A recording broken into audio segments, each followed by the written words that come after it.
system is maybe the most versatile weapon system ever created, but its biggest strength is also its biggest weakness. It's been called Legos for adults, meaning that you can take an AR-15 and hang lots of stuff off of it, including maybe even a coffee pot, an aquarium bubbler, whatever.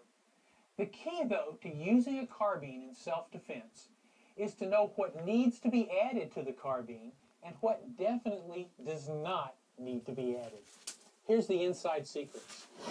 We come here to U.S. Training Center to talk with Kyle DeFore about basic fundamentals and setup. Your background is in military special operations, you served overseas, and you've been a lead instructor here since 2003. I know you've got a lot of great ideas in terms of fundamental operations setup and the use of the AR-15 family of weapons. Why don't you go ahead and give me some of that information? Okay. We've seen, over the years, I've seen pretty much every setup you could think of, and the way I have my gun right here is pretty indicative of the way we like to keep it. Very simple. One of the things you'll notice is we like to keep our iron sights flipped up. I notice yours are down right here. Right. So the reasons we like to keep them flipped up is if something happens to the red dot optic, we still can to go to engage targets very quickly without having to take the time to flip a sight up. So kind of a fine motor skill under stress. We always like to use a flashlight on the carbine, have a flashlight on there somewhere, and usually we find on the side mount, usually illuminates it a little bit better. Standard Surefire 6P. The other things is a sling of some sort. I particularly like a 2-point sling, an adjustable 2-point. Some people like a 1-point. I notice yours goes from 1-point to 2-point. Right, we can transition here and have the best of both worlds, so to speak, as far as that goes.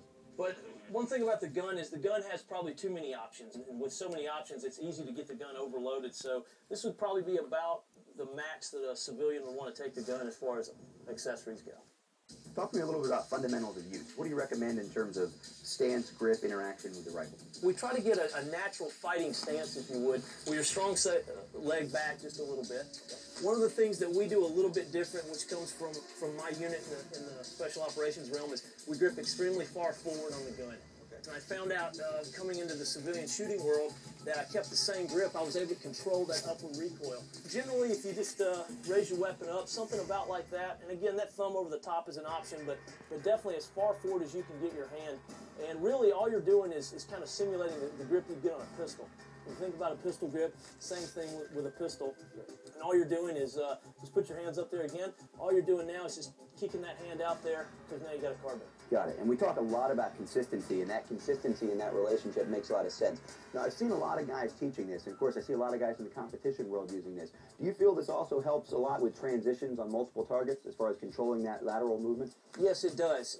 And I'll tell you, it helps in lateral movement, and it helps, again, when you're doing multiple shots on target. And one of the things I think a lot of soldiers have figured out overseas is that we're not doing a double tap. We're not doing 3 rounds on target. We're shooting until the threat is no longer there. And we don't know how many rounds that's going to take. So the more rounds, the more I can control the gun, the better. What do you think we should do to get started? How do you get someone here at U.S. Training Center started if they've never shot before and you want to get them on target?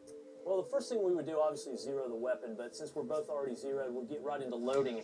What we like to do is we show guys a couple of options on loading. When we do load, we like to do it up high, basically in front of our face, what we call the workspace or workstation. Our magazines, we only load them to 28 rounds, and that's just to make sure we can do tack reloads on a full chamber. So what we do here is a couple of options, status check or press check after they load. So the bolt's locked to the rear on my weapon. If you notice, the top bullet's on the right side, so I'll go ahead and insert, I'll tap and tug, make sure the mag is seated, send it home, and I'll pop it back out, and now my round is on the left side. Okay, and so I know that I have a round in there, and that's more indicative of a special operations unit because everything we do is at 90. Okay, let me get mine loaded. We'll be ready to go here. Put that in there. I'll check it. I'm on the left. All right. And I'll get my dust cover closed. We're ready to go. Okay. Next thing we go over is stance. One of the things I like to do, how I like to tell people to get their stance is they can do a couple things. Put your hands on my shoulders. I'll put my hands on your shoulders, and we're both right-handed. So the only foot you can move is your right foot, and same for me, and we're going to push each other until we're stable.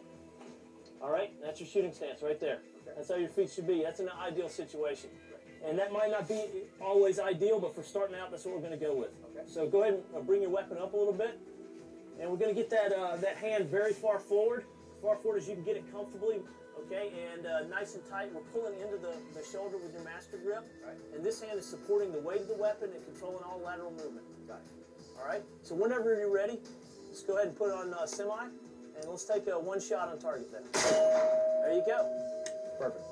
All right, let's keep that good forward aggressive grip. Let's try 2 shots this time. Got it. Whenever you're ready. There you go. Back on safe. All right, if you watch it, I'm not the biggest guy in the world, but with that good aggressive stance, and I lean into it with that nice forward grip, I can really hammer on the target.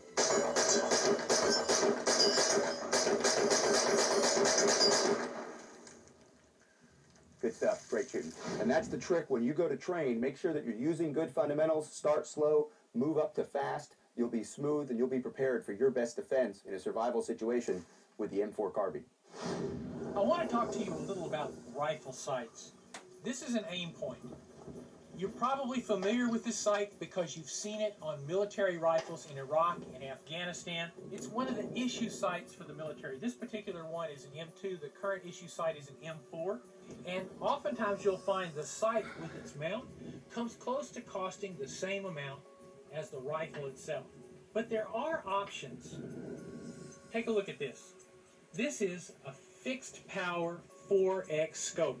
This particular one is a BSA. They're probably on billions of deer rifles. They're a good compromise between a battle sight, which has no magnification at all. It's a 1X straight through, and a higher powered scope. Rugged scope designed for AR mounts, easy scope to sight in, easy scope to mount on the rifle, and it's a compromise that does work. Because you're looking at an AR not just as a self-defense tool, as a rifle that you're using at 15 feet in your house, but it's also a tool for harvesting game. It's also a tool for getting rid of predators, getting rid of pests. It's important that you have a good sight on your rifle, but it's also important that you consider what you're going to be using that rifle for when you pick that sight.